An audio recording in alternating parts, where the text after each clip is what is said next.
அனைவருக்கும் வணக்கம். சித்திர மாதத்தில் வருகின்ற அமாவாசை தினமானது 27/4/2025 ஞாயிற்றுக்கிழமையன்று வரவிருக்கிறது. இந்த சித்திரை அமாவாசையில் செய்ய வேண்டிய பரிகாரத்தை பார்க்கலாம். இந்த ஞாயிற்றுக்கிழமையில் வரும் அமாவாசை திதியை சரியாக பயன்படுத்தினால் உங்களுடைய வாழ்க்கையில் இருக்கும் தீராத பிரச்சனையை சுலபமாக தீர்த்துவிடலாம்.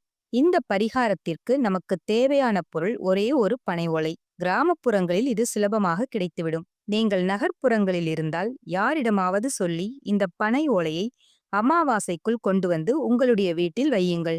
அமாவாசை முன்னோர்கள் திதி, தர்ப்பணம், படையல் வழிபாடுகளை முடித்துவிட்டு குலதெய்வத்தை வேண்டி பூஜை அறையில் ஒரு விளக்கு ஏற்றி வைத்துவிட வேண்டும். எடுத்து வைத்திருக்கும் பனை ஓலையில் உங்களுடைய பிரச்சனையை ஒரு வரியில் எழுத வேண்டும். உதாரணத்திற்கு, கடன் தீர வேண்டும் என்றால் கடன் சுமை தீர வேண்டும் என்று எழுதலாம். திருமணம் நடக்க வேண்டுமென்றால் விரைவில் திருமணம் நடக்க வேண்டும், வேலை கிடைக்க வேண்டும்.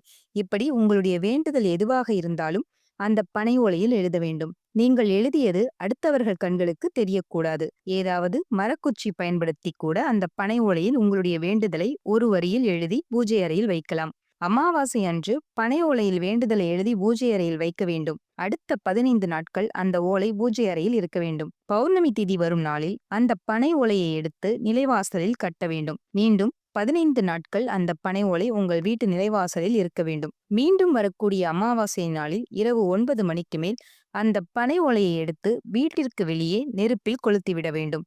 அந்த பனை ஓலையில் என்ன விஷயத்தை எழுதி எரித்தீர்கள், அந்த வேண்டுதலானது நிச்சயமாக நடந்துவிடும். இந்த வேண்டுதலை முழு நம்பிக்கையுடன் மேற்கொள்ள கூடிய விரைவில் உங்களது வேண்டுதலானது நிறைவேறும்.